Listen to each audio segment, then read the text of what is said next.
O mercado, eu diria que assim, o mercado financeiro, ele tem uma importância numa economia para financiar as empresas, né?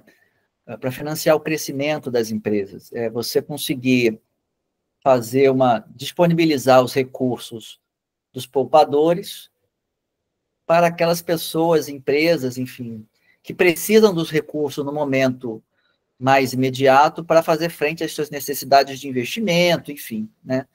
Então, o mercado financeiro ele tem essa importância e que, no meu ponto de vista, no Brasil, a gente não dá a devida importância, ou muitas pessoas não dão a devida importância ao mercado financeiro, e isso é uma pena, porque isso prejudica muito o desenvolvimento econômico do nosso país, no meu ponto de vista, né? Eu acho que o Brasil poderia se beneficiar mais do mercado, enfim, acho que a gente usa muito pouco o mercado financeiro.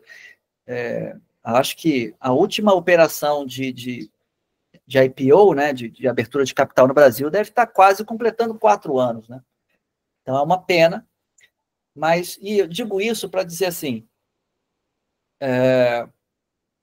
as operações de M&A, elas são uma alternativa, né, de certa forma, né, para você capitalizar, para você buscar recursos, só que no caso privados, né, em vez de você buscar no mercado aberto, né, mercado de capitais, digamos, em bolsa, você buscar investidores, seja, às vezes, até pessoa física mesmo, ou institucionais, mas no mercado privado. Eu até estava lendo um artigo que foi publicado ainda há pouco, hoje, no Brazil Journal, de um gestor de um fundo de investimento de private equity americano, falando um pouco sobre essa mudança, né, dos investimentos migrando do mercado aberto para o mercado privado, né?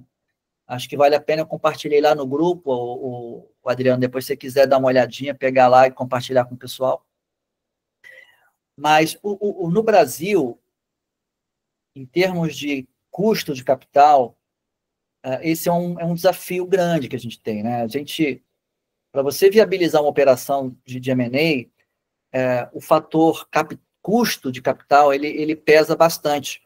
Então, quanto maior a taxa de juros, maior é o desafio para você realizar uma operação dessa natureza, porque é uma operação de capital intensivo, quer dizer, você precisa, né, mobilizar um recurso importante para viabilizar uma operação de M&A.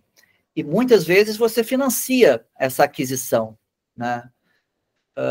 E se o custo de financiar for muito alto, naturalmente que você tem um desafio maior, tá? Eu acho que isso é um pouco... Isso em especial no Brasil, mas no mundo inteiro, a gente sabe que o custo de capital no mundo inteiro ele ainda está um pouco alto, né, até em decorrência, né, da crise que houve ali em 2020 e tudo. Mas, enfim, esse é um ponto importante. Um outro desafio que a gente tem no Brasil é o cultural, como eu comentei aqui também ao longo da aula. A cultura, né, no nosso país, ela nunca foi muito pró M&A, né? Seja lá pela razão que for, né? Enfim, você olha o mercado nos Estados Unidos, na Europa, é muito comum, é muito mais comum você comprar e vender uma empresa, um negócio, um comércio. Você tem mais essa cultura, né, nessas sociedades, tá? No Brasil você não tem tanto, então isso também é um complicador. Um outro complicador, um terceiro que eu citaria, é a questão mais, digamos, burocrática, né? Em países que têm mais a cultura de M&A, você vê que quando um investidor compra uma participação numa empresa, quando ele compra um negócio, ele fica responsável pelo negócio a partir daquele momento em que ele efetuou a compra. Todo o histórico é responsabilidade de quem vendeu. Isso facilita muito, né? Você reduz muito o nível de incerteza. Aqui no Brasil, esse também é um ponto que complica, né? Muitas vezes você não tem uma definição clara sobre essas responsabilidades, e o passado no Brasil ele pode ser incerto, né? A gente sabe disso. Isso também complica muito operações de M&A. Então você tem uma série de fatores, né? Então, falei aí da taxa de juros, né? Falei da... tem um outro fator que, enfim, acho que vale a pena trazer, que eu estava querendo me recordar aqui, que é a questão da incerteza política também. Então, quanto maior o nível de incerteza, né, mais desafiador é você fazer uma transação, porque você não sabe, né, de novo, se você tem um nível de incerteza mais alto, você tem dificuldade com o valuation, porque o valuation ele é uma projeção.